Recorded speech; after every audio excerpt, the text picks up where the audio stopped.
Okay.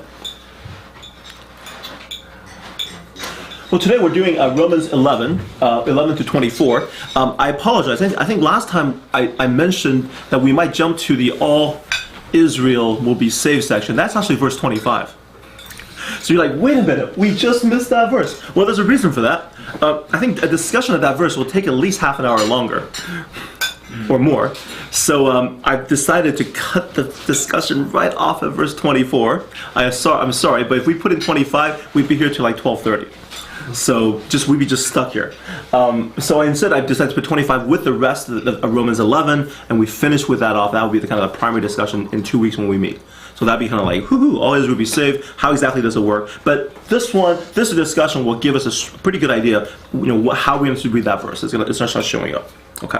So we're still looking at chapter 11. We're not too many verses, which is a good thing, and we have some time to talk and ask questions and figure things out.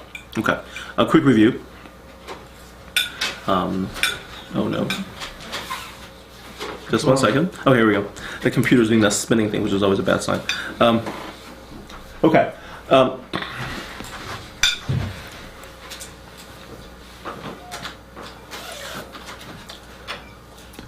Let's begin the review from chapter 9. Remember, the underlying question of Romans 9 through 11 is, why do the Jews reject Jesus as the Messiah? That's the kind of the big issue. And we discuss how this is a major question in the first century, not for us today. We never think about it today, just because Christianity is a very Gentile kind of a religion. But that's not the case in the first century. First century Christianity was very much a Jewish sect and seen that way by everybody. So the question is, if you're Jewish and Jesus is a Jewish king or Jewish Messiah is a Jewish term, how come the Jews don't believe in him? And so two underlying concerns. One is God still faithful to his covenant with Abraham? Okay. Did God just ditch Abraham and started a new thing with Jesus? Or is that still connected in some ways? If it is connected, how does it work? And he actually answered parts of that in Romans 1 through 8. And also, how can Jesus be the Jewish Messiah? The Jews do not accept him. Okay. And Paul begins to address the issue by asserting God's faithfulness. God's word has not failed. He begins by offering the interpretive key to this highly selective history of Israel, for not all that are from Israel are Israel. Okay. So remember, he retells the story of Israel, and it's very strange, a history about selection and separation and the sovereignty of God's plan from Ishmael to Isaac, Esau to Jacob. There's this thing where God just kind of, he's like, here's Abraham, and he has kids, but some of them are not part of the Israel. They're just not. So it's not even Abraham's kids are Israel. It's like there's this separation going on, and it's entirely God's plan. There doesn't seem to be a lot of choice involved in this from the very get-go. And of course, this line of argument provokes the obvious question within the story of Israel: is that fair? Right? What about is this just? And God's response accesses the passage from the golden calf. So when the story is moving forward, we're not talking about Exodus. We're talking about the golden calf. And we're also talking about the Egyptian Pharaoh during the Exodus. Both of those passages reference those two things. And the answer seems to be that if you have a people that is rebellious and very sinful, then God seems to have the right to be able to do with them as he pleases. Once that he will harden them, he would turn them so that they suffer the punishment of their rebellion, but also in some ways using that rebellion to accomplish his purpose, and ultimately using the Jews' rebellion to accomplish the purpose of Jesus, which includes his death on the cross. Right? If you want to think about ultimately the ultimate Jewish rebellion involves, well, you start off with Moses, you start with Moses and a golden calf. You're talking about failure to invade into Canaan. You're talking about the period of judges. You're talking about the period of king. You're talking about killing the prophets. The ultimate act of rebellion is, of course, killing the Son of God, right? The Jewish Messiah. So he's basically saying, look, you have this people, this entire history of rebellion, and God's going to use it to accomplish his purpose, and he does. And by killing Jesus and bringing about the resurrection, now the doors open wide, and suddenly everybody's brought in. And I'm actually jumping ahead to our today's passage, which is precisely the point that Jesus is making about the history of Israel. I'm sorry, Paul is making about the history of Israel, and this has been his point the whole time. Okay. So, story of Israel, go to exile. He references a rebellion and talks of the potter and clay metaphor. Same idea. Okay. I think last time we went through this class, Tom made this point like, this all sounds really familiar. And I say, yeah, you're absolutely right. Because the themes repeat. They just keep circling through. It's almost again and again this idea of people. So potter and clay is not necessarily about the potter's sovereignty, but more a commentary about the clay's quality. Okay? The clay is something that doesn't work. It's it's ignoble, and the potter can do whatever he wants. If he tries to do something nice with it and it falls apart, he can change his mind and do something else with it, and the clay has no right to complain. Okay, there's a material that is unworthy, and then God uses this unworthy material to see how he sees fit to bring glory to other vessels. And this is the story of Israel from Abraham to the remnant in exile. Okay. And we move to chapter 9, verse 30. He steps out of the story of Israel, and he notes the irony that maybe it's not really irony. All right. He notes the apparent. Well, I don't know what word that is anymore. That the Gentiles have achieved the righteousness pursued by the Israelites. Okay. So Israel is pursuing the right status before God, that special, we're the relationship with God. The Gentiles got it. And instead, the Israelites are tripped over the stumbling stone, which is the Messiah. Jewish rejection of Jesus actually argues for his messiahship. They stumble because they pursue a program of ethnic distinction for their own advantage. So this is the big problem. The Jews they see in the Torah a collection of rules that can distinguish them from the Gentiles, so as to elevate them to a special status. We talked about this trend started in Ezra and Nehemiah. I think we mentioned this last time when we looked at this. Their initial rebellion was ignoring the Torah, not worshiping God.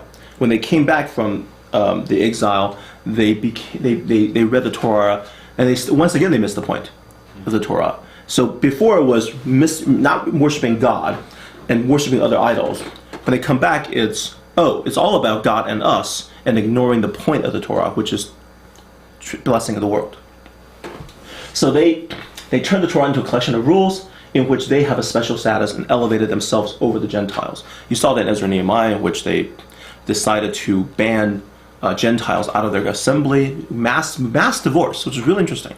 There was a big discussion in which all the Israelites divorced their foreign wives. Well, but that's like some of the rules of the Torah right there, right? Some, right? Some, but they specify certain people, right? Yeah. Remember Moab for example, Boaz married a Moabitess. Nobody cared. I mean, in Ruth. Right. I mean, wow. That's a great story, and that's where David comes from. So the previous section, yes, you have those things, but the Torah was very clear that those marriages were meant to be bringing people into the kingdom, not a fear of the outsiders. And what happened in Israel in exile is a group of people ruled by fear, people who are like, our culture needs to be protected. We need to make sure our kids speak the right language. We need to keep away from these Gentiles because they're going to infest and make us impure, and we're going to be drawn after them. It really loses any sense of, our God is awesome, and we're going to go out there and show people who our God is and change the world. I mean, that attitude was completely transformed through the exile. So they ended up here because of the exile, collection of rules. However, and last time I forgot the not, so I need to put the not back in there and put in capital and italics. However, the trajectory of the Torah is not about ethnic distinction, but the Messiah, which leads to the messianic kingship of all the earth over both Gentiles and Jews. And that was a big point. The Torah, the first 5 books of Moses, actually leads you to the Messiah. And Paul proves that the end of the Torah is the Messiah by arguing from Deuteronomy 30. So the very last couple chapters of the Torah actually talks about, in Paul's mind, the Messiah. Okay. Any questions on this? This is review. So, in other words, Torah leads to Gentile mission, and Paul's vocation is a very Jewish act of announcing to the Gentiles their inclusion in the covenant. So Paul is, in a sense, taking us through this focus on, I want to preach the Jews, I want to preach the Jews, and within the center core of the Jewish identity, the Torah, is actually the Torah which leads to Gentile mission. So Gentile mission is a very Jewish act. Okay. And of course, the question is, well, doesn't Israel know this? They should, right? I mean, why don't they believe this? Why aren't they buying this? Still the underlying question, why aren't they buying this? Well, they should, because it's predicted in the Torah itself. And Israel's failure leads to God's invitation of Gentile nation to make Israel jealous. So now all of a sudden we have a reversal, whereas previously you go from Jews to Gentiles, now Gentiles go into the Jews. This theme is now coming back. You preach the mission to the Gentiles so that they make the Jews jealous, and so forth. So their refusal, they're getting made jealous, and then Paul's asking the question, well, does that mean God has rejected Israel? from the God's perspective. What's going on here? Why don't they believe? And of course not. Paul's argument number one is that, well, I'm a Christian, see? I follow Christ. And I'm Jewish, so there's at least one. Okay? But he's preserved Paul and a remnant. He said, look, there's a remnant. He's quoting the idea of remnant theology. The rest are hardened because of their rejection of the Messiah. So because they killed Messiah in that final rebellion, there's a hardening that's happened, that's come about the rest of the way. Okay.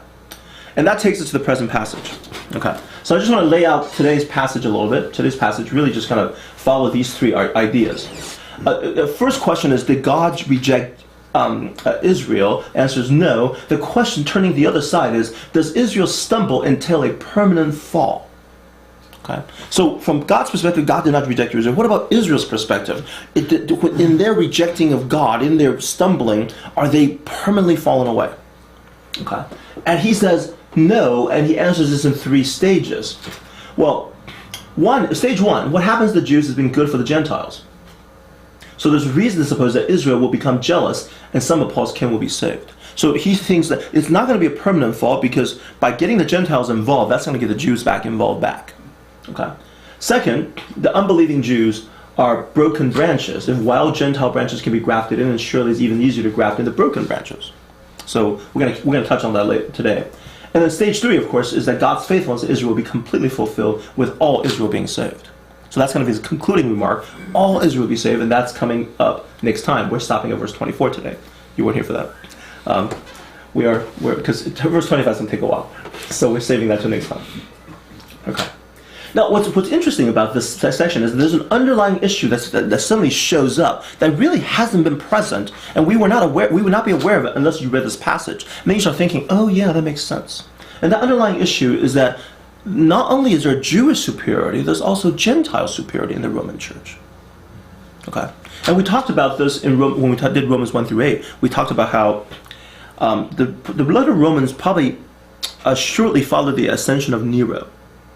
And prior to Nero, the Jews were kicked out of Rome due to their controversy over Christus, which many historians think today is actually Christ. That in the capital city of Rome, there was such a huge struggle and possibly even rioting over who Christ is that the emperor got fed up, didn't want to investigate, and just kicked the Jews out. And they were all expelled from Rome. And then after Nero ascended to the throne, they were allowed back in. So the Roman church, during this time of the letter, very likely has been a originally Jewish-dominated church. The Jewish leaders were kicked out. The Gentile leaders took it over for about 5 years, and now the Jewish people have come back. And now we have this, like, who's in charge? Who's really the leader of this church? What kind of practice should we be doing? How Jewish should we be? Kind of discussion that's going on that you will see when you actually look at Romans 12 and 13 and 14. And those kind of discussions about really bearing with one another and Jews and Gentiles. Those kind of questions. How to live together is a big question. And underlying the issue here is a Gentile complacency. Israel doesn't believe this is now Gentiles' time. Right? It is now we have the gospel now. We take over. So Paul is actually addressing this part in this relationship. Okay. Any questions on this? Just setting the stage a bit. Okay. So let's get into the passages. The passage. There you go. Therefore, I asked, do they stumble so as to fall beyond recovery? They is Israel. Of course not. But through their trespass, salvation has come to the Gentiles in order to make them jealous. But if their trespass is the wealth of the world and their defeat the wealth of the Gentiles, how much more their fullness? Okay, two words here. One is eptaisan, and the other one is pesosin. They both kind of mean to fall. Okay, but the first one, I think within this context, certainly is the idea of stumbling and then catching yourself and getting back up, versus a fall beyond recovery kind of idea. So two words, I'm not sure if you take them out separately, they're going to really mean that full thing, but when you put them together, yeah, I think he's talking about, do they stumble? They obviously stumbled, but is this a permanent fall? Okay, or can they get back up? And his answer is no, of course not. Okay. Now, why were they asking this question? Well, because chapter 10, we have this idea of Israel refusal to hear, and they've been hardened, right? So there's a hardening, you give them time to repent, they don't repent, they get further hardened. It seems to suggest that Israel is doomed. The previous passage in verse 10, beginning of chapter 11, it talks about, well, no, God has not rejected Israel. Here I am, I'm Paul, and there's a remnant. Okay, so what it sounds like is this: Israel hardened, except for a small group, a remnant, or even God's selected remnant. Like, for example, like Paul. Would you say Paul is a person who naturally turned to Christ? Well, no. It sounds like a tremendous direct act of God. So does that mean Israel's screwed unless God comes in and do something like massive, miraculous appearance to every single Jew? They're not coming in anymore. I mean, is it that bad of a situation now? Okay, is God has rejected Israel? No, he hasn't. He picked a few. But what's going to happen now? Kind of the question. The solution is that, well, no, they are actually very prone to being saved. It's not at all implausible, and finally all Israel will be saved. So two propositions. The Jewish trespass here led to the Gentiles' salvation, and Gentile salvation will make Jews jealous, which will lead to Jewish salvation. Right? You see that circular thing coming up. Okay. Can I make a comment that Sure. I think supports the whole, I think it's a helpful comment as far as supports the whole trajectory of the new view of seeing it as communal versus individual sin, because there's the word trespass. You have the Greek here. Yeah. But through their trespass, Yeah. it's not talking about an individual Jew who Sin? Who's No, sin? not at all. No, we're talking about communal. Especially here, I think he's addressing the rejection of the Messiah. and that's my point. Yeah. Is that this is about communal trespass as opposed to individual sin. Right. Absolutely. Right. So this is asking the question. As I mentioned earlier, we have a history of rebellion, and finally, God's ultimate revelation of Himself, His Son, present among the Jewish community. And what happens to him? They kill him, or they give him to the Romans, and the Romans will kill him. I want to be technical about this. Okay. But their trespass leads to salvation of the Gentiles. It actually made it happen, which is in line with the previous thought. God using the Jews and even their hardening to accomplish His purpose. Okay. So here's the thing. Now you say, well, gosh, Jewish trespass led to Gentile salvation. What happened if they didn't reject Jesus? Okay. Well, it's an interesting idea. I think here's the underlying idea of the Old Testament story of Israel. The Old Testament story of Israel is one that declares humanity's inability to keep covenant with God. They will not choose things rightly. So God will give them the great seed, a great ancestor, an Abraham full of faith, and people like Jacob, and people like Joseph and Judah. And out of them will come a people who as stiff-necked, as rebellious as they come. And he will send them Moses, he will send them David, he will send them Elijah, Elisha, prophets all the way to Jesus, and they will not. And our understanding of that is humanity cannot do this. They will not keep covenant. They will reject God. As a result, humanity requires a transformation. So that's the underlying story. Which is so God's using their rebellion to make this point very clearly, straightforwardly across. So, yeah, their hearts are hardened, and they rejected Jesus. And if they didn't, we would not need Jesus in the first place, right? If there were people who could turn to God and be obedient and live the way God wants them to live, then we would need Jesus in the first place. So the story of Israel really proves the necessity of the Messiah. Okay, so this idea, both of these ideas have been out there. The idea of Jewish rebellion leading to salvation of Gentiles, and Gentiles making Jews jealous. A couple things here. You notice the trespass is the wealth of the world, and the defeat the wealth of the Gentiles. Okay, these are echoes to what he says earlier. Hang on a second. Why are you not going? There we go, thanks. Okay. Romans 9. Okay, we saw this already. But what if God, choosing to demonstrate the wrath and to make known his power, bore with great patience the object of wrath, created for destruction, in order to make known the riches of his glory to the object of mercy, which he prepared ahead of time of glory? That is us, whom he has called not only from the Jews, but also from Gentiles. Okay, so the object of mercy are people, the Christian people, and they are to make, so the Jewish people are to make known the riches of his glory. Okay, so we have this passage, where Paul's really coming back to that again. Their trespass is the wealth of the world, and their defeat is the wealth of the Gentiles. Okay, so we have this train of thought repeated back in chapter 9. Okay, so Paul's connecting these two passages here. Does that make sense? It's the same idea. We have a move. But verse 12 is a move. Okay, verse 12 is very different. We haven't seen this idea before. Previously, Jewish trespass, Gentile blessing. Now we turn around, and here's a new idea. If their trespass is the wealth of the world, how much more their fullness? Okay, that's nowhere in the story so far in Romans. The idea that a whole bunch of Jews becoming Christians is going to be even better for the world. Okay, that's an interesting idea. If their trespasses brings out so many good things, how about their fullness? Wouldn't that be even better? So that's kind of this is if them being evil and rebelling against God gives you all these good stuff. Can you imagine how good it would be if they actually turn around? That would be such an incredible blessing to the world. Okay, so how strong is that connection? I read that, and if I were to think of, say, wealth as a finite commodity, then the Jews having wealth is like, oh, that sounds like it's not so great for the world. I mean, when they go down, we get stuff. Right. So you're going with law of scarcity here, which I don't think this is working.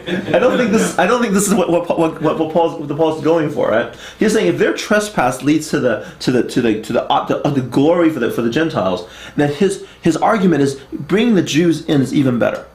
Now the question here's interesting. He doesn't actually explain why. His claim is that yes. His argument doesn't seem to be present. Not yet, or maybe you'll never find it. Okay. Maybe you won't find it at all. That's a good question. He asserts this. Okay, but I submit that this is a major pivot in the argument.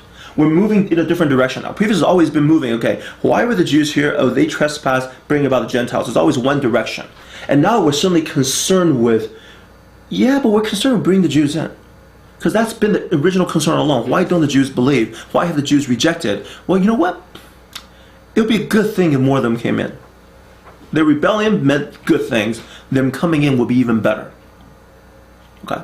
So that's kind of where we're going on this. Okay. We need to get a handle on how much their fullness. What does that mean? Okay. And that's kind of an important thing, because this gets us into the verse 25, which we'll talk about next time, I know. But we need to remember this. Sorry, everything's geared toward verse 25. Okay. First of all, you see verse 25. This shows up in verse 25. Until the fullness of the Gentiles has come in. That phrase shows up, the fullness of the Gentiles. Okay, I'm putting that in. It's pleroma. Same thing here in this passage here. How much more their fullness? Israel's pleroma. Okay, same word, and it's going to happen within a span of 13 verses. So I think we're talking about very similar things here. Okay, and so just kind of figure out what this means. The fullness. Paul's aware the large number of Gentiles do not believe and will never believe the gospel of Jesus. That's obvious. I mean, he knows that. So the fullness of Gentiles cannot mean all the Gentiles. It means some total number of Gentiles who believe in the gospel. And it's not even, I think, that somehow that Paul believes there's a set number. Okay? I think fullness is a little bit more, it's vaguer than. It's like, this is the whole thing. This is the fullness of the Gentiles. This is the people coming in. Okay? And so I think there's no reason to suppose the fullness in Romans 11:12, our present verse, means anything other than kind of the complete number of the Jews. Which I think, for Paul, means more than at present. Right? He's talking about, well, currently we just have the remnant. So to move from remnant to fullness sounds like there's more fullness than remnant. But I'm not arguing. It's hard to quantify remnant versus fullness, but they show different perspectives, right? Or is it cup half empty, half full? I don't know. Is it just? But fullness seems much more optimistic about what's going to happen. So, more than a president who come to faith in the gospel, we're going to have the. But there's no sense in the statement that somehow all the Jews will become Christians, right? Just like there's no sense that all the Gentiles will become Christians. Right, it's just the complete number of Jews more than a president that's coming in. Okay, so what's interesting about this passage then, again, their trespass is the wealth of the world, and the world would benefit off their no longer trespassing, a greater riches for the world.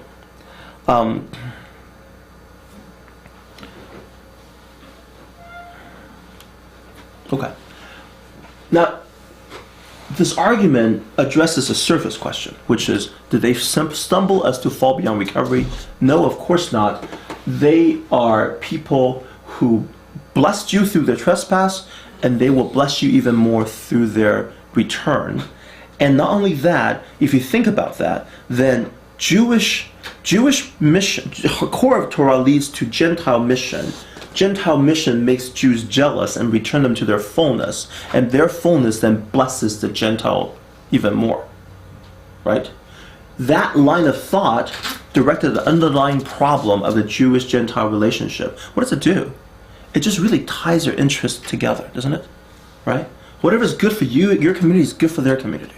You want the Roman Church. If we're doing a lot in evangelizing to the Jewish community, that's good for the Gentile community. And the Gentile community, bringing them in, that's making the Jews more jealous, and bringing them in is both for both of you. Which means Jews, you don't want to get all feeling superior, and Gentile, there's certainly no reason to feel superior.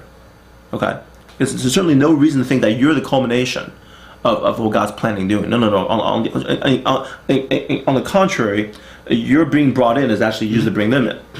So you're a part of the plan as well. There's really no reason except to treat each other with respect and dignity rather than any kind of superiority. He's tied them together very tightly. Then that whole Old Testament scripture sort of like, I will bless those who bless you and curse those who curse you. Would that sort of be applicable here then? As the Gentiles somehow get the Jews to convert, it blesses them in return? That's a good question.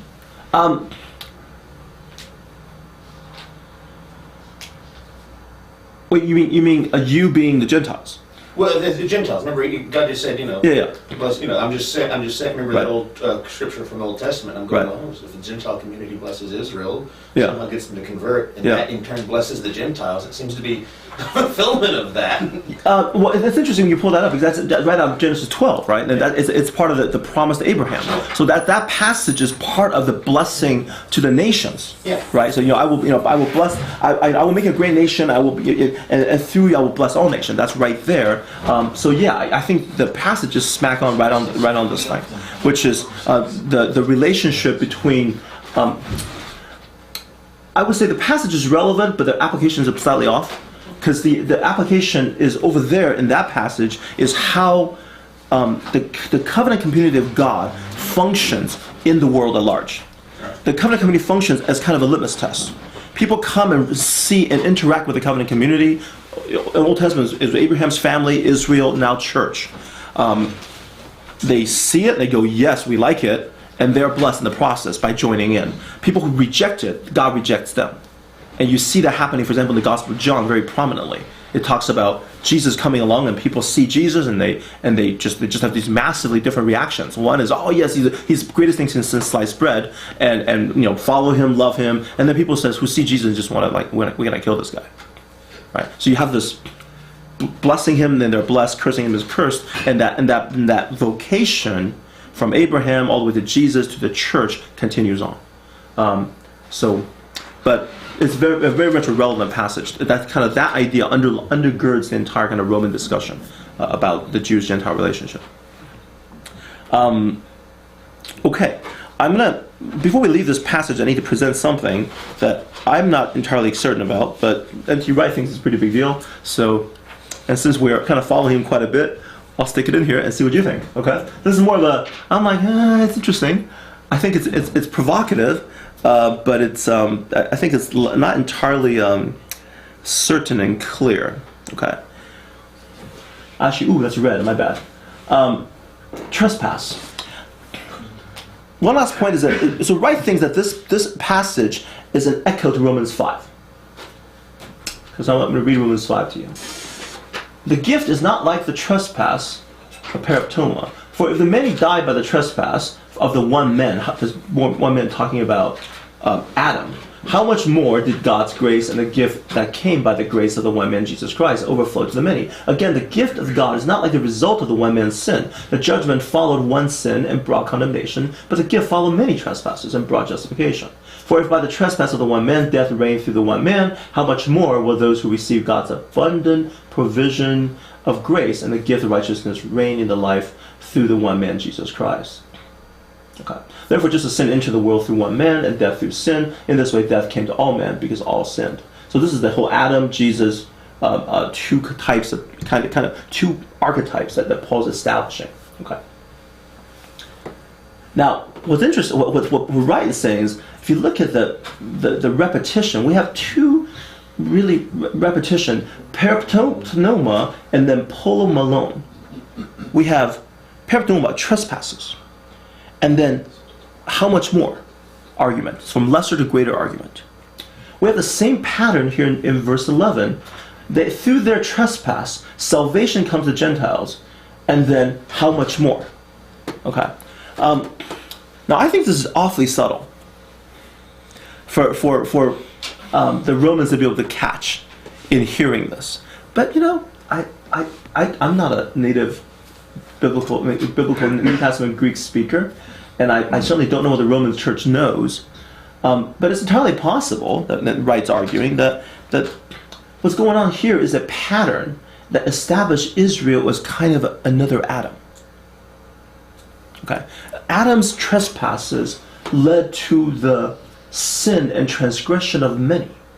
Okay, but then there's kind of a following up of which bringing in salvation. Okay, so we have a similar argument, which is then very strangely. Okay, so let me back this up. Adam is trespass leads to sin and death for everybody. Okay, Paul, Wright saying that Paul is saying that Israel's trespasses, they're also a trespass, but leads to salvation for all, because of God's gracious intervention using Israel as behaving like Adam, but but God turning that around and using it for good. So the pattern is broken. So Adam's pattern is individual's trespass leads to everybody condemnation. The pattern of Israel is trespasses leading to salvation for all. There's kind of this parallel involved that Paul is making here. So the idea is that Israel is in Adam in some way. There's kind of a comparison happening here. And God uses this transgression of Adam/Israel to bless the world. Does that mean if Israel is in Adam is a parallel that the Gentiles are in Jesus? No, he's not going there. He's saying that really, Jesus and Adam is combined into Jesus and Adam is combined in Israel. Both is accomplished. Right? You see that? You see what Wright is getting at is that you have this trespass leading to condemnation, and then one man's righteousness leading to justification for all. And what he wants to combine this, and no, in Israel's trespass. So if you have two patterns like this, he did a crossover one like this. So trespass, condemnation, righteousness, justification. And he says for Israel, it's actually trespass, justification. So he using the trespass to accomplish the whole thing. I don't know. I think it's awfully subtle. But I'll leave it up to you guys, this discussion. Don't ask me too many questions about it. Because I'm like, okay, that's interesting. But let's move on. Could he have made an argument for Tom's point that if Jesus is, at least that's why I understand it, if Jesus is the individual second Adam replacing Adam, that the church is... Yeah, so no, not in this passage. That passage is not, I mean, if you look at the passage, it's all about, it's one directional. It's Israel leading to Gentile, right? So Adam, condemnation, except Israel's trespass, instead of leading condemnation, actually led to the salvation of the Gentile. So in other words then, so Israel's trespass is functioning as Jesus. Right? Yeah. That's what Wright's point is that Israel in their trespass, God's grace, so their trespass mirrors Adam's, but God by grace turned that trespass into functioning as though it's Jesus' function. And which makes sense because Jesus is actually in Israel by flesh. Right? So there's that sense going on. But I don't want to push this too far. Let's move on. And here it becomes explicit, the underlying dynamic. I am speaking to you Gentiles. Hello, everybody.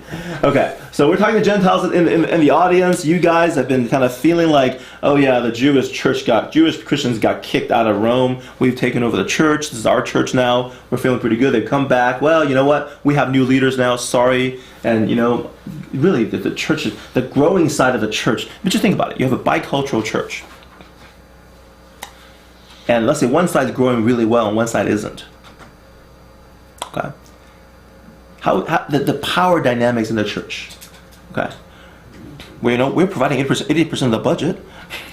Are you saying in general, or are you saying to the Jews? Jews and Gentiles, yeah. So we have a bicultural church. We have a Greek church. They both like Greek speaking, yes, but we have a group that's keeping the Sabbath, that's doing food laws, that probably even go to the synagogue on Saturdays. Okay, that's keeping most of the Mosaic, the Torah and Mosaic laws, the big ones, circumcision, and then you have another group that's like Gentile, and we're not doing any of this stuff. Okay, and they're trying to be together, and they're trying to eat together and do everything together. Previously, it was a Jewish thing. Previously, the church was entirely dominated by Jewish leaders. So the practices on Sundays, in our discussions, they probably had to follow Jewish rules. They've been gone for 5 years. The church is now all Gentile. Now they come back. Okay. We got more people. We're growing. You're not. Okay? Just church politics, right? So you're saying we've been acting here that the women have been on their retreat, have been exiled by What? What? Where did that come from? We're enacting it now. Now there's more. So then when they come back, we're gonna. Well, The power of politics. by the time they come back, it'll all be guys, and we'll be Lord of the Rings and unshaven, and we'll be drinking beer, Scotch. and scotch. Smoking cigars and. The women will be welcome, but the officers will already be elected, and That's great. So Thanks, Tom. Who's Claudius? Huh? Who's Claudius? Who's Claudius? No, Yeah. Oh, that's right. Who kicked him out? organized the women's retreat must be Claudius. That's right. We'll have to tell Lena. We have nominated her Claudius. Yeah, who's Nero? Yeah, who's Nero? That's the question. Who lets him back? Yeah, It was okay. Claudius who kicked him out. Nero brought him back. Yeah, Nero brought him back, yeah. So we have to pick on which one of the males was Nero? Yeah, let's move on. Okay. Anyway, just So joking, just I'm just joking. kind of giving you the social I'm putting the social context out there. I'm speaking to you Gentiles. Okay. Now here's Paul talking. Now this is great. As much as I am apostle of the Gentiles. Okay. Because he's made it very clear. I've been pointing to the Gentiles, apostle of the Gentiles. I'm going to Spain. I'm doing all Gentile things. Okay. I exult in this ministry. This is what I love doing. This is what I'm called to do. But if I were to make my flesh jealous and make some of them, wait, stop right there. I'm doing all this, yeah, but think about what I'm doing. You remember, same argument. You guys are actually now part of the plan to bring the Jews back. Okay? You're not the culmination of this ministry. Just like the Jews in their trespasses, the culmination was you guys. Don't give yourself airs and think that you are the end point. The end point comes back. It's going to be circular. It's one community. So if I were to make my flesh jealous and save some of them, that's what I'm doing. I am preaching to the Gentiles to make Jews jealous. Come on. There we go. And once again, we come back to chapter 10. We already looked at this. Like I said, 9 through 11 is a lot of repetition. It's a very similar idea. It's just kind of circling through and making them more clear. But I asked Israel not know. First Moses says, I will make you jealous regarding what is not a nation. With a senseless nation, I will make you angry. I think he's referring to the Gentiles. Senseless and not a nation. And Isaiah is bold and says, I was found by those who were not seeking me. I became manifest to those who were not asking for me. But to Israel he says, all day long I stretch out my hand to a people disobedient and argumentative. Okay. So, we have this interlocking relationship. There's no room for ethnic superiority on the part of the Jews or the Gentiles. Gentiles' salvation is based on the Jews, and Jewish salvation is based on the Gentiles. Okay. And here the argument comes right back. For if they're so here's again another if not then thing, which is very interesting. And I think you made the point about he asserts that Jewish coming back is going to be good for the Gentiles. But there doesn't seem to be any real argument behind the assertion. And here we have a very similar assertion that comes in. It's also in the less and then more argument, right? Same thing right here, verse 15. For if their loss is the reconciliation of the world, which is previously if their trespass is the salvation of the Gentiles. It's the same idea, right? If their loss, if their rejection, their failure, their rejection of the gospel, through the world is reconciled, then what will their acceptance be if not life from the dead? Except this line is a little bit problematic. Life of the dead for whom? Right? You catch the problem, right? If the previous section we had trespass, salvation, and then their fullness means more fullness for the rest of us. Okay, we get that. Here it's a little weird. If their loss is the reconciliation of the world, if you go for the perfect parallel, their acceptance will be the life from the dead for the rest of it, for the rest of the world. So is the resurrection of Gentiles dependent on Jewish conversion? Surely not. Well, could he be talking about the resurrection at the end? So like I said, surely not. Surely not. It cannot be that it is dependent on Jewish acceptance. Because we kind of made that point awfully clear. That from in Romans that cannot be what's going on. So there's people talking about, well, this refers to their acceptance, life from the dead for them, which kind of breaks the parallel. Because the verse 15 is a bit problematic, and people do argue about this, somewhat troubling. Well, see, can it be more of a building, like their rejection is reconciliation, and then the next step is like building up, so then like reconciliation of the Gentiles and which is good, right? And then what's even better is the Jews from the dead. Jews from the dead. Jews from the dead. Well, okay. That's what it is, right? It is. I think that makes the most sense, but I feel like it loses the parallel.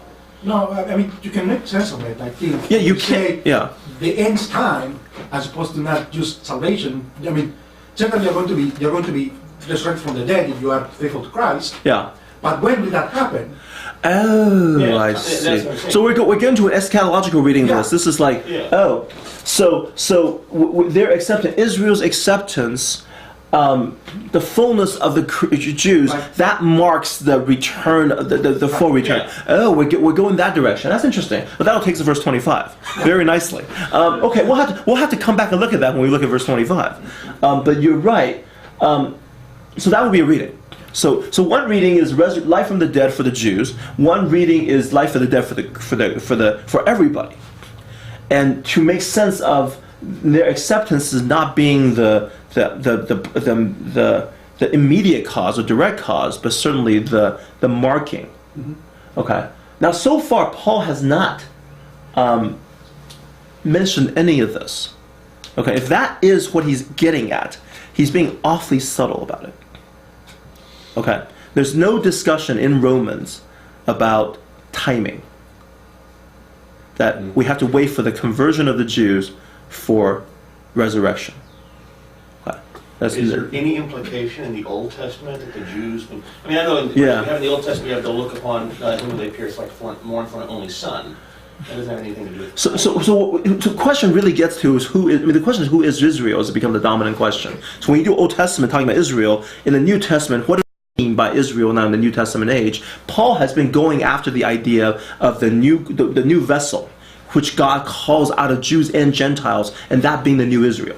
Because from the very beginning, not all Israel is Israel. Not all those born of Abraham is the children of God. So we have that interpretive key from the very beginning of this whole section, and we've been playing around with the idea of Jews and Gentiles being joined together. Now, but then he's definitely talking about ethnic Israel in certain places, right? Mm-hmm. Ethnic Israel, and then there's going to be a fullness of them, just like the fullness of Gentiles, but all going to come in.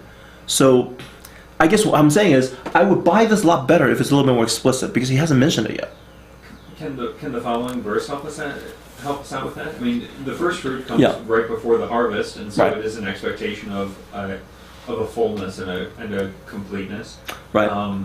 Right. All the way through to final purpose. Like so, it's that first grain. The dough when Right. when the rest of the harvested grain is all processed and whatnot. Right. So the key here. Let's get to that and see if we can come back and try to make better sense of this verse.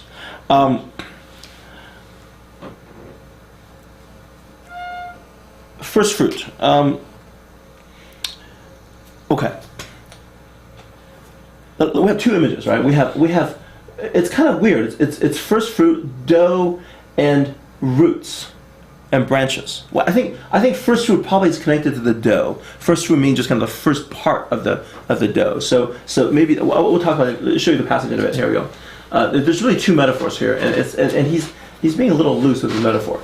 Numbers 15, say to the people of Israel, when you come into the land which I bring you, and when you eat of the food of the land, you shall present an offering to Yahweh of the first of your course meal. So you get those grain stuff, and you present a cake. The first of it, you present a cake as an offering from the threshing floor, and so shall you present it. Okay. So you get out of the threshing floor, your first one you present it. Of the first of the course meal, you should give to Yahweh an offering throughout your generations. And the idea here is that,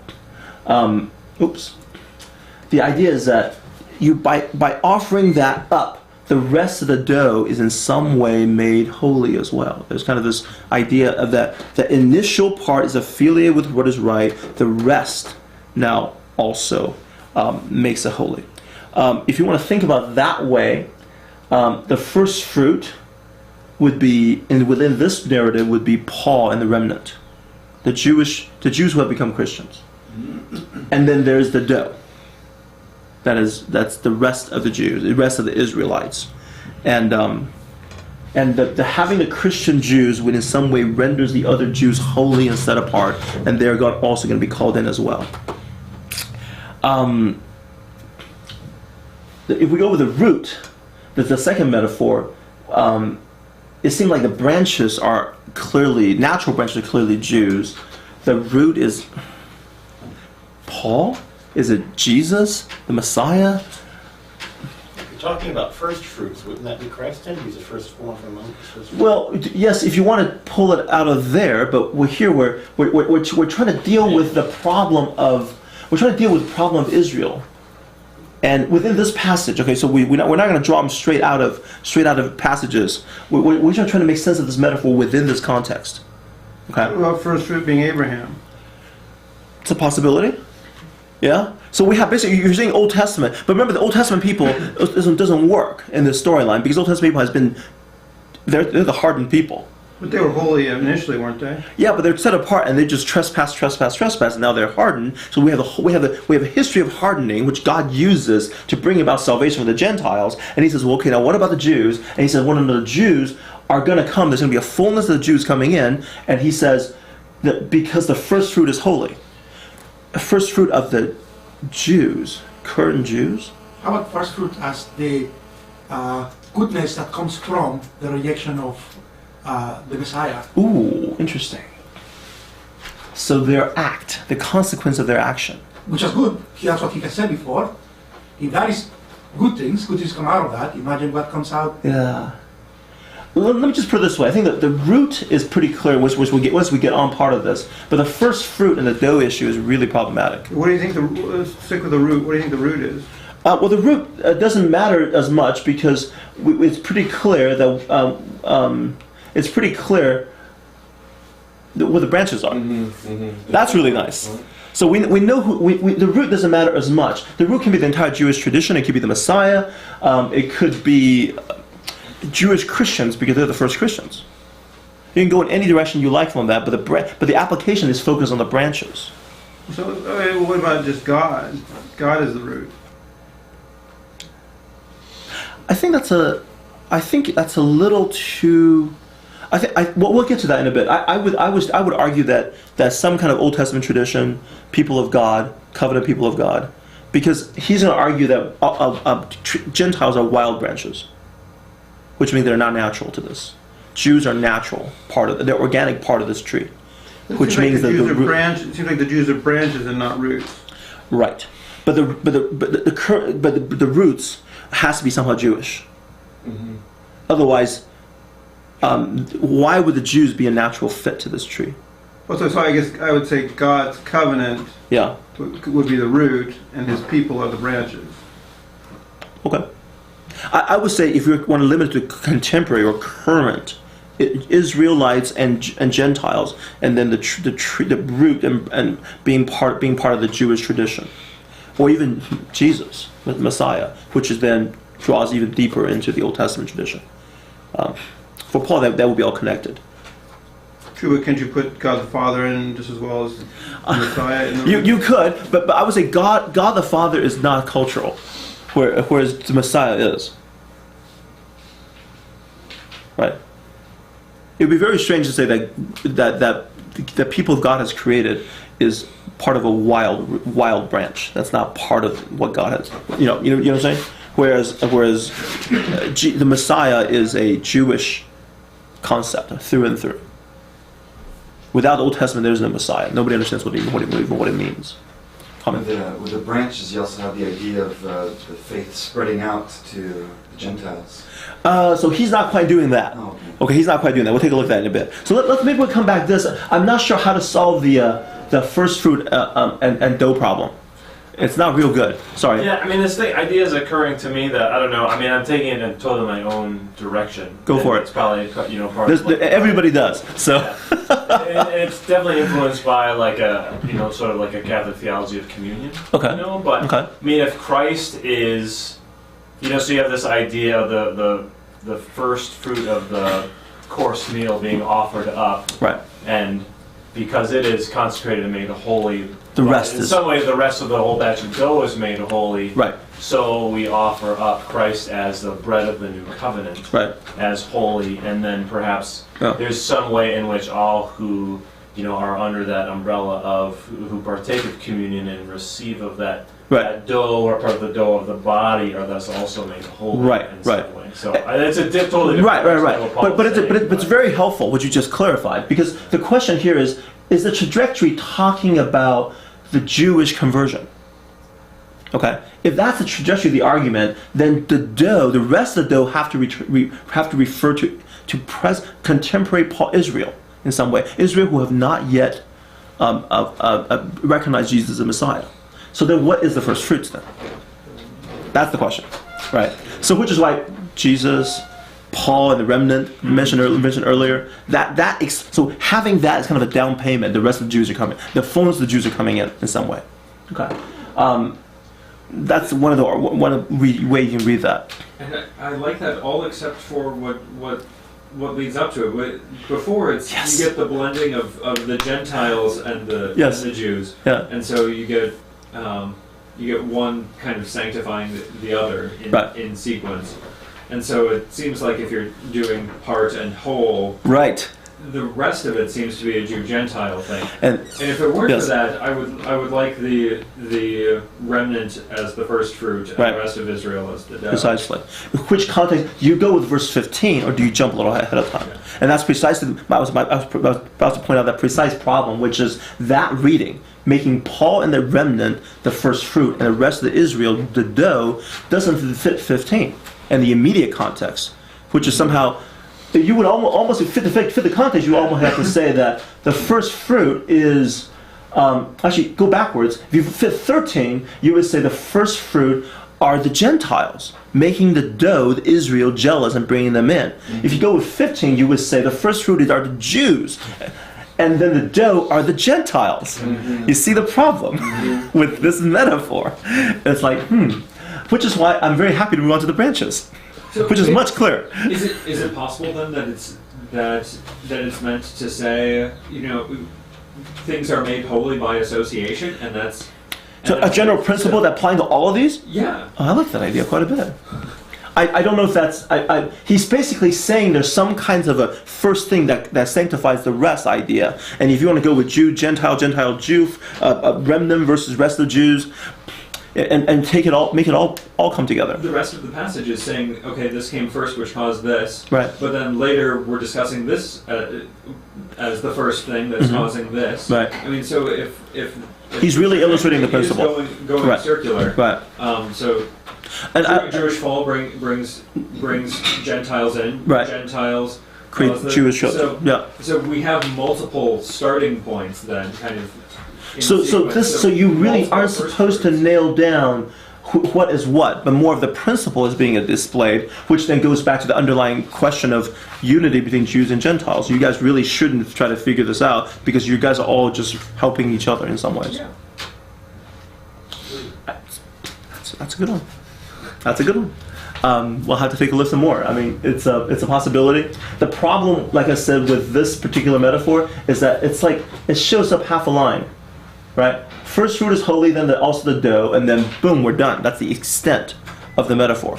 He moves on to the root and branches metaphor. So But we're I think yeah. in both cases, like they're clearly related. Yeah. The same analogy is being made. It's like you can look at it as first fruit and dough, or Right. you can look at it as root and well, if you're saying root and the metaphor is the same, then what you're saying is that the dough is both Jews and Gentiles, because that's where he's going with the branches.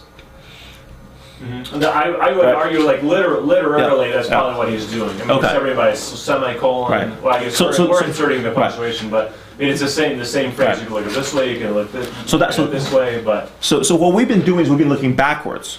So if you want to start looking forwards, let's understand the branch metaphor and then come back. see the problem with biblical interpretation. I like reading scripture like this because it just leaves you so humble. It's like, gosh, it's really hard to be like devastating certain. And then you start reading in Greek, it's even worse. So, okay. In English is bad enough, but Greek's like, oh wow, okay. So verse 17. If some of the branches have been broken off, and you, being a wild olive, have been grafted in among them, and have become a participant of the rich root of the olive tree, do not boast over the branches. If you do boast, you do not support the root, but the root supports you. If you do boast, you do not support the root, but the root supports you. And then you would say, the branches were broken off so that I could be grafted in. Well said. They were broken off by unbelief, and you stand by faith. Thus do not presume to be proud, but be afraid. For if God did not spare the natural branches, he will not spare you either. He's definitely talking to Gentiles, right? Okay, so I think we get this. Let's just take a look at it real quick. Somebody mentioned about tree metaphor, root metaphor. I would argue that in this section, God is not the tree, but the horticulturalist, the person who's doing some interesting, funky stuff. Okay. God is a vengeful horticulturist. This is a common motif in the Old Testament. Jeremiah 11:16. Yahweh once called you a green olive tree. See? This is right out of the Old Testament. Fair with goodly fruit. Good. This is ours. This is King James. Goodly fruit. Okay, RSV. All right, maybe it's RSV. But with the roar of a great tempest, you will set fire to it. Oops. And its branches will be consumed. The Yahweh of hosts, who planted you, has pronounced evil against you because of the evil which the house of Israel and the house of Judah have done, provoking me to anger by burning incense to Baal. Okay. Isaiah. This is a good one. Let me sing for my beloved a love song concerning his vineyard. My beloved had a vineyard on a very fertile hill. He digged it and cleared it of stones and planted it with choice vines. He built a watchtower in the midst of it. He hewed out a wine vat in it, and he looked for it to yield grapes, but it yielded wild grapes. Okay, interesting. And now, What is this quote from? this is Isaiah 5. Oh, it sounds a lot like the New Testament. It does, doesn't it? It's quoted. Yeah, it quotes quite a bit. O inhabitants of Jerusalem and men of Judah, judge, I pray you, between me and my vineyard. So God's talking all of a sudden now, right? So we have a switch perspective. Who is talking? Between me and my vineyard. What more was there to do for my vineyard that I have not done in it? When I looked for it to yield grapes, why did it yield wild grapes? And now I'll tell you what I will do to my vineyard. I will remove its hedge, and it shall be devoured. I shall break down its wall, and it shall be trampled down, and I will make it a waste. It shall not be pruned or hoed, and briars and thorns shall grow up. I will also command the clouds that they rain no rain upon it. For the vineyard of Yahweh of hosts is the house of Israel, and the men of Judah are his pleasant planting. And he looked for justice, but behold bloodshed, for righteousness, but behold a cry. Okay. So, yeah, God is the one who's planting and making his garden, and it doesn't work. It's not coming out right. And so he's going to destroy it. And so we have the very same imagery in the Gospels when Jesus curses the fig tree, right? The tree, he finds no fruit, and he curses it, and it dies. Like, okay, is he really just mad at fig trees? No, of course not, right? in between that passage and when he's giving the 7 woes to the Pharisees and the leaders, this gets quoted by Jesus.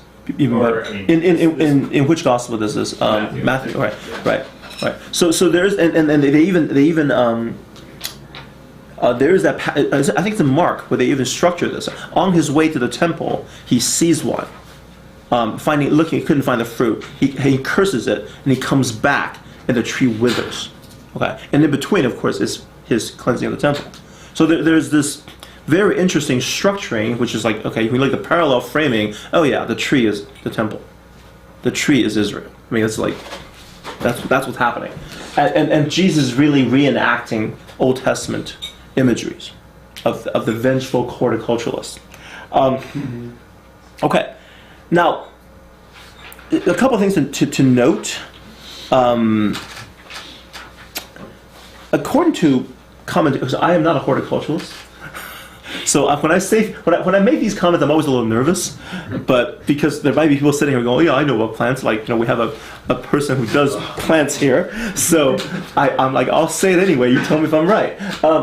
Apparently, according to various commentaries, you don't take wild branches and graft them into a natural domesticated tree. You work the other way. You take domesticated a branch that you know the result, and you graft into a wild olive tree because you want the kind of the energy and the power of the wild root that is channeled through the domesticated branch. So you get the fruit you want, but you get the energy of the wild one. That is true. That's true. Okay. The roots are adapted to the right soil conditions and moisture and Okay. nutrient regimes, so you might have like the same fruit, the same type of apple, Mhm. and you want to plant it in, northern Wisconsin, but Okay. you need a root that's adapted to northern Wisconsin. So you just And go want over there. The same fruits Mhm. in southern Wisconsin, but Right. you need a root that's adapted to southern Wisconsin.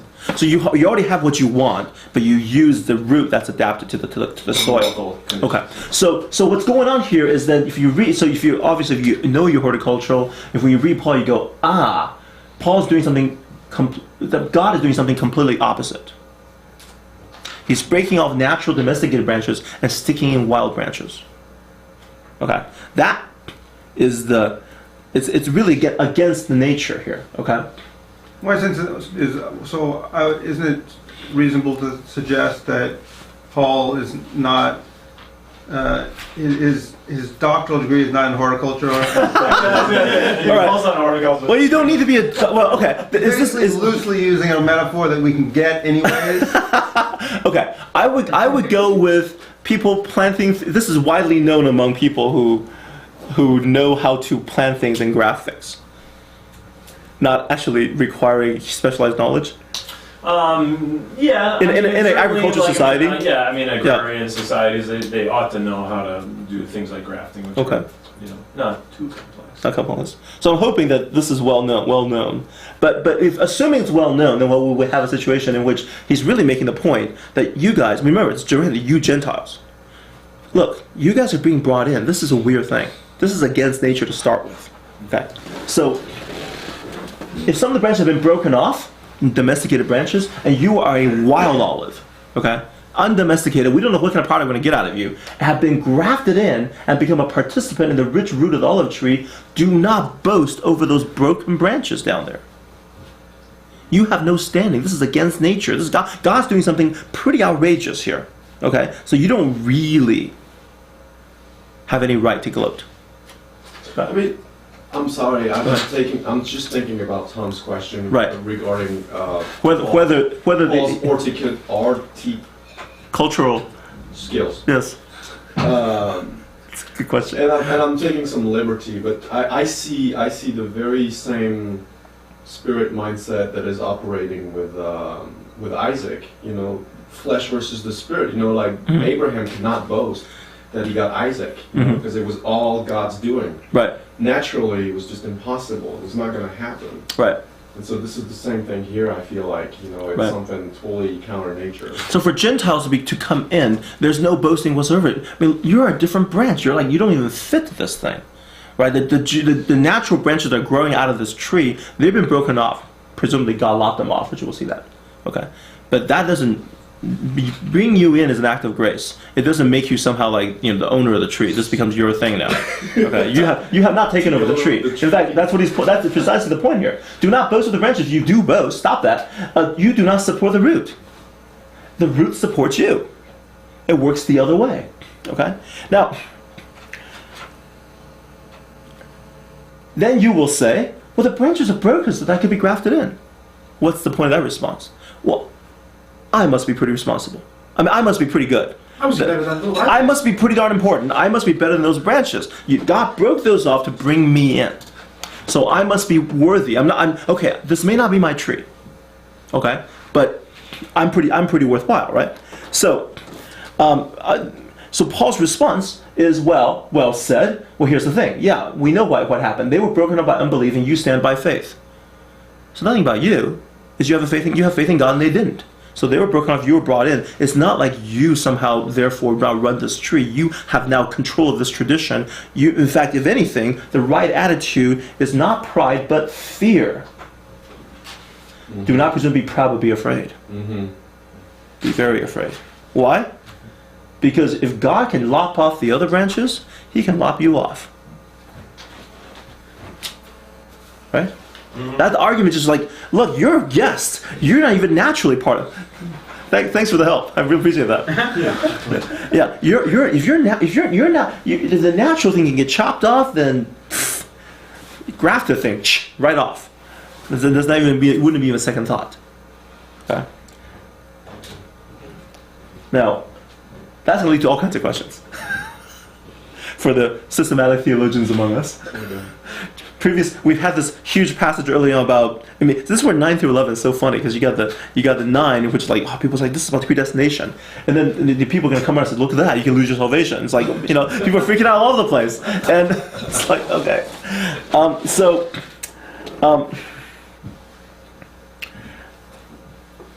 now I know people on both sides. People argue that this is about entire churches. Some people argue this is not about individuals, about entire churches, and they're saying entire church can then, in a sense, be like a Roman church. You become fully Gentile. That whole thing can be lopped off. This is a community discussion, not a individual discussion. Fine. My take has always been these are rhetorically focused.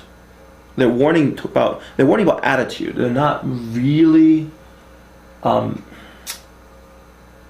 driven by propositions. So what you have here, look, what he's trying to get at is Gentiles cut it out. Gentiles have a respectful attitude to your Jewish brothers, not just to the Jewish Christians in your church, but to Jews in general in your community, because they're the natural branches. You have no right to gloat, no boasting whatsoever. Be careful, because you can get lopped off too. They get lopped off.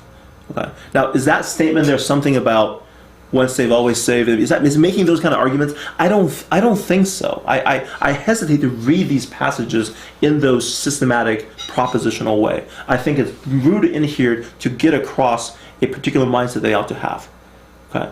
I know other people want to go that direction, and I'm like, okay.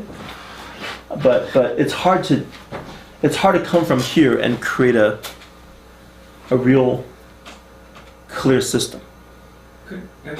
Wouldn't there be other way if all that was intended was to say cut it out? Yeah. Would it could have been fun. Yes. It could be. Should have worked that one out. Yes. Couldn't there have been another way to say it? Well, within here's the thing. It works within the metaphor. Yeah. That's the thing. See, for me, the problem with this is that this works inside the metaphor. I'm always hesitant to take metaphors out of it and extract clear theological propositions out of them because it's existing within the metaphor. We're inside the mind. We're inside the world of the branch of the horticultural, and he's saying, look, a wild branch will never boast over a natural branch because first of all you're wild. Second, you're not that important. Not anything about you because it's unbelief and belief. And finally, it's because if the horticulturist can cut off the natural branch, he can cut you off. So for all those reasons, the wild branch should not gloat. Okay, yeah, I can see that this is very much directly applied in all these points. but I would just stop and say I wouldn't apply anything that it doesn't apply. But Except the point that says be afraid. So for me, the only thrust that I would take out of it is what Paul is drawing from it, which is attitude change. So in the metaphor though, Yeah. Paul really tries to say that the broken branches are like Israel. Yes, That's the point. that's the point. Yes, I agree. So if Right. I think you can read the metaphor and say, in the same way that Israel was cut off, whatever Yeah. that means, Yeah. you yourself, who are not Israel, can be cut off. Again, whatever that means. Yeah. Okay. And so then the question is, what does being cut off in this metaphor means? Right. Right. Which is why I step back and say, look, the reasoning, the thrust of this is don't be proud but be afraid. That's the payoff. Right. Now, the underlying reason for this is God did not spare the natural branches, He did not spare you either. That is inside the metaphor. He's addressing you as wild branches.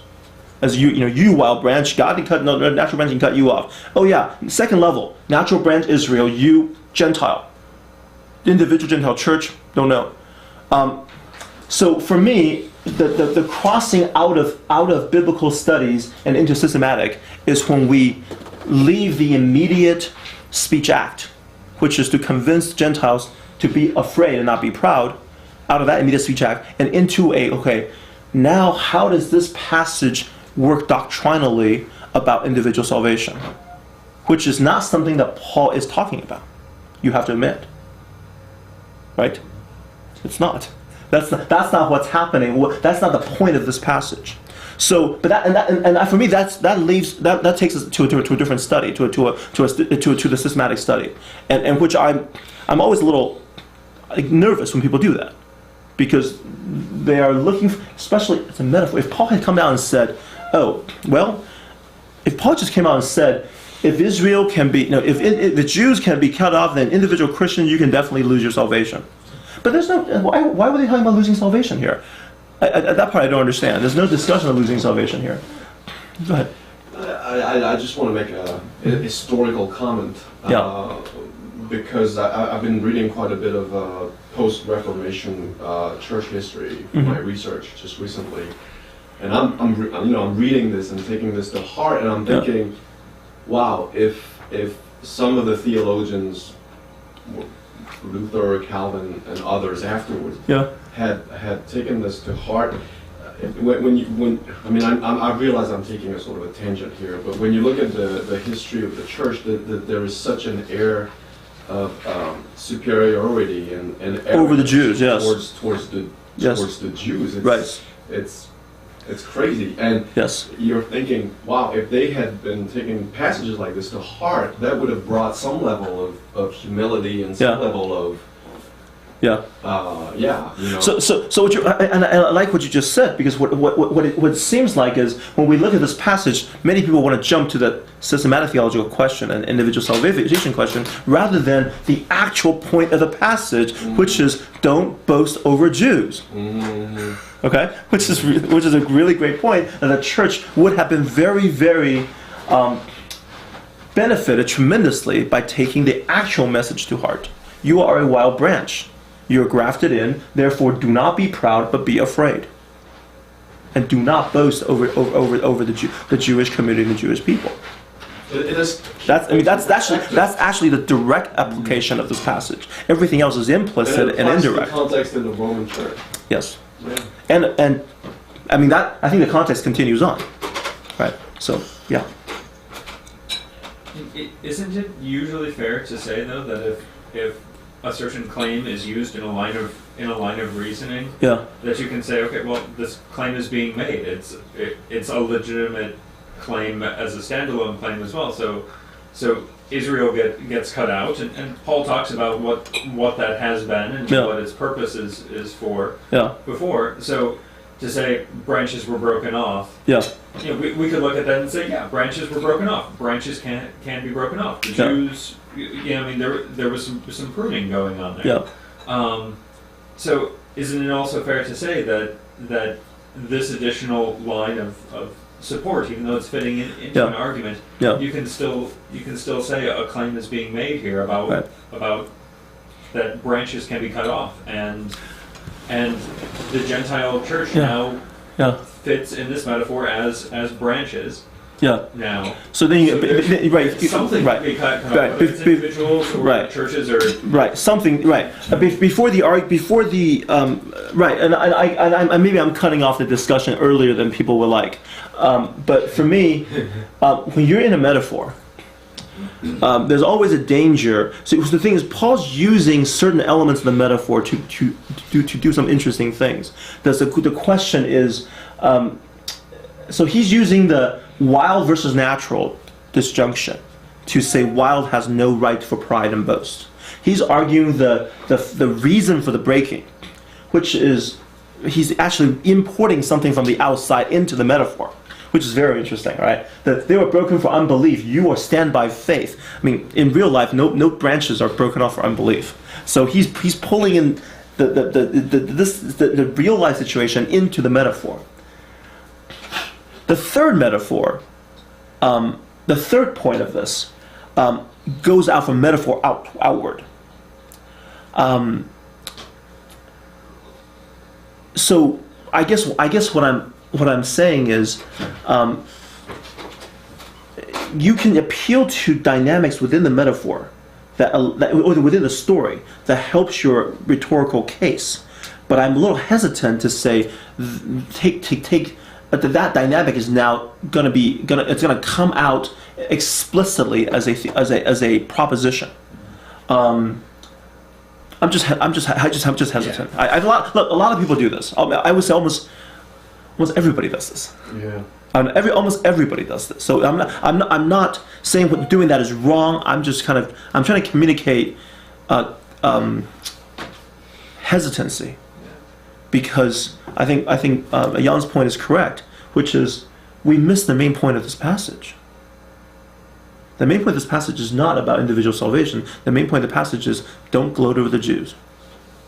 Okay? And if we get this passage, and we read this passage and we didn't get that out of it, then we missed it. Completely missed the boat. And that little bit, okay, that's not the point, Paul's point. And if you ask Paul for clarification, he's like, I was just making a point. Maybe. I don't know. I mean, who knows? Who knows? But it certainly isn't the main point, right? The proposition you derive out of this, it certainly isn't the main point. So, yeah, like I said, I think everybody does this. I hesitate because I want to focus on the main point of the passage. But you're right. Yeah. So basically, Paul can basically pull it into his own metaphor, but we should always be careful when we're trying to pull stuff out of his metaphor. Precisely. As in taking the metaphor and just keep pushing. Okay, now he means this, therefore now. For example, no, people are going. The branches are churches rather than individuals. What? Like when you start making those in an argument, like what? How do you know? Like no, we're not dealing with this at all. We're in a metaphor. We're in the trees. I can't assume what he knows or what's in his mind. Precisely. So we Precisely. have to have a level of humility and humbleness. Bingo. Okay. Precisely. But that's just me. I tend to try to avoid those kind of things if I can, and focus on the rhetorical point driven here. Hopefully, in a helpful comment, it seems like that's what we were concerned that Martin Luther took the basis of the Catholic Church and then injected Romans into it. But in a lot of ways, the battle that Luther was fighting was the context of the Catholic Church. Right. And then he used Romans to prove his point. Yes. And so it's the danger of taking your own concerns, right, and then having Scripture answer your own concerns, right, as opposed to saying what are the concerns that Scripture is trying to answer in itself. Right. Mm-hmm. Very, very true. Very true. And it's interesting because what he did was he read Augustine and Pelagius' debate into Romans. Is really what he did because that discussion, because really his context was nobody in the Catholic Church was working their way to salvation. Okay, no, the Catholic Church didn't believe in that. Even in Luther's time, nobody believed that. But somehow he got this whole thing into a works faith debate because based on the Augustine Pelagius reading. So it was a very strange thing. There's a bit of propaganda involved in Reformation in Reform. It's like, well, no. Martin Luther was not arguing against faith, against faith-based theology. He was not. he was arguing for some elements of it, but somehow it gets all distorted. So yeah, so you're very right. The historical context is important, but even then, clearly specifying the historical context for the rest of us, I think that is important as well. Okay. Let's move on to the final section. Okay. Therefore, see the kindness and sternness of God. On the one hand, sternness upon those who have fallen. On the other hand, upon you, the kindness of God. If you remain in the kindness, because you will also be cut off if you do not. We're still going in. Okay, we're still in the metaphor here. Yet, if they do not remain unbelief, they will be grafted in, for God is able to graft them in again. For if you were by nature cut from a wild olive tree and were against nature grafted, there we go, against nature. All right, there we go. Yeah. Against nature, grafted into a cultivated olive tree, how much more for those who will be grafted according to nature in their own olive tree? All right, so I should have pointed this passage out. That it's clear that Paul is aware of the horticultural practices. He was not just making pens. He was not just like throwing random metaphors up. He actually knew that no. It's against nature to graft a wild olive tree into a cultivated olive tree. Isn't it against nature to graft anything into anything? I'm thinking the same thing. Splitting hair. I don't know if this is exactly the silver bullet. I don't disagree with the conclusion, but yeah. No. I would say, All right. I would say nature. I would say probably nature in terms of natural practice, perhaps. We'll have to say whether that word possibly works. Okay. It's against. We'll have to look at that. Look at the word up. I did not look the word up, so I cannot tell you whether it's here. But it seems like the commentator seems pretty happy about this. Okay. That they do seem to think this is a silver bullet. So I'm like okay. They pointed that out. It's against nature, whatever nature means. What horticulturalists do by what horticulturists do by nature. Yes, yeah. It's like, ooh, I should go and graft domestic trees. I'll do wild trees. That's just what I do. I don't know why I do it. I just do it. That is a problem. But very good point. Gosh, this is fun. Okay, so Paul summarized the argument, and he's capturing the kind of the critical character of God, his kindness and sternness, the balance, right? The kindness and sternness of God. You see the sternness against the broken, cut off branches, and that you have the kindness on you. And you must then remain in that kindness, which is interesting. Remaining in kindness, it's kind of like remaining in faith, because we should talk about being up in faith. But it's where these words get turned around. In God's kindness, you're a recipient of God's kindness, yes. But then also you are therefore kind yourselves, right? Because isn't the whole passage about not being prideful and boastful over the Jews? Oh, that's good. Right? So it isn't just remaining in God's grace. For these passages very much turns it around. Remaining in faith turns you into a faithful person. To be remaining in kindness turns you into a kind person. That has to be the application. Because the whole point is you're supposed to be kind. Right? You're supposed to not be complacent judgment toward Jews. Second, so that's the first point, remaining kindness. Second, God is perfectly able to bring Jews back if they repent from their unbelief. In fact, it's easier to bring them back than to graft Gentiles in the first place. Okay, that's pretty clear. So all of this then, we're really arguing from the perspective of the Jews, is that have they stumbled as to fall permanently? No, of course not. They are paradoxically the people of God whose transgression God uses for the reconciliation of the world. Yet in their repentance, in their coming in the fullness, the world is further blessed. We're not sure why. He has certainly not noted why. But he's just saying it could be an act of statement of faith.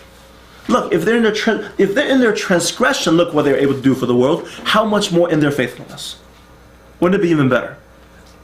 And there are other biblical passages that kind of feature the Israelites as priesthood to the nation. So when they're rightly related to God, they can intercede for. I mean, they're great then representatives of God, right. And and everything prospers. And they are natural. They are a natural thing. It Yeah. totally exists as a legitimate theme. Right. It's just that Paul doesn't tell. It just- Paul doesn't. I agree. Yeah. I am entirely in agreement with you. Paul doesn't tell you why, but he does. But maybe he doesn't have to tell you why precisely because of the if this then that argument, right? If one chocolate is great, how much more greater 10 chocolate would it be? Don't know, but it's gotta be awesome. You know, if one of this is great, how much more this will be? So they're they're coming in and it'd be like an artist comes in and just spills paint everywhere and it turns into a masterpiece. And you're like, well, if he's just completely wildly drunk and spilling paint can create this kind of masterpiece, how much better it'd be if he actually sat down and worked it out for 10 days. Right? Maybe it would stink. Who knows? Who knows? But that's the idea. That's the idea. Well, question here. Yes. If Yeah. remember in the previous passage we were talking about if Yeah. that whole life from the dead for the Jews actually meant the timing at the at the end. Right. If that is a correct reading, then Yeah. could it be that then coming in, the blessing that you get is the return of Christ and the establishment of that? I mean, it's possible. Possibly. Like I said, the timing is a tough one for me. I think that makes sense of that verse, but it's very hard to make that the actual meaning for a very simple problem of it having not shown up in the rest of the letter. So with the Romans have caught it. Like the original audience, then they're going, I'm here, and they're not even reading it, they're hearing this. Well, they've understood that. Well, perhaps not the first time when they heard it, but then when it comes to number 25, for example, say, oh, wait a minute. So we have to come back to verse. So I think basically it comes to verse 25. So that by itself may not mean that, but if verse 25 means what we think, what means that, then we can probably go backwards and say, okay, Paul is just hinting at it, and it'll get clarified in verse 25. Yeah, the reason I say this is I have, at least from my tradition, I were taught that was what would happen, but we usually used Old Testament scriptures for the Jews will come back and then Christ will return.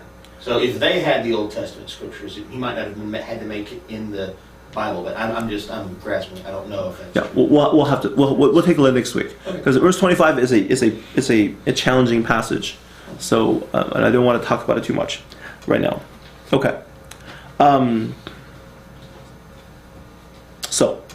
So like I said, the passage is very much focused on Gentiles and how they're supposed to behave, and actually, verse 25 is part of this argument. It flows straight out of this. So we should not forget the context of commenting to the Gentiles. Okay. Any questions? We're set.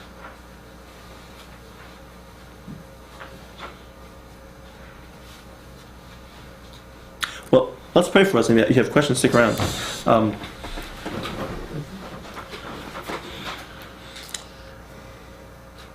Father, I do pray for, first of all, for forgiveness.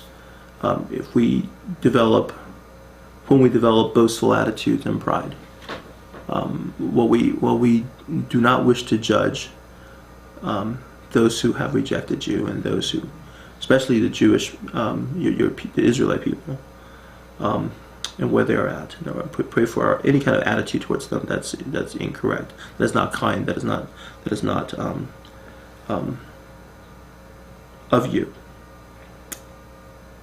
And we do pray that as they become people, we look forward to the benefit, to the glory, to the riches you have for us.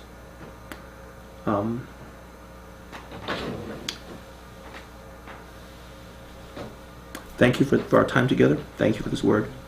In Jesus' name we pray. Amen.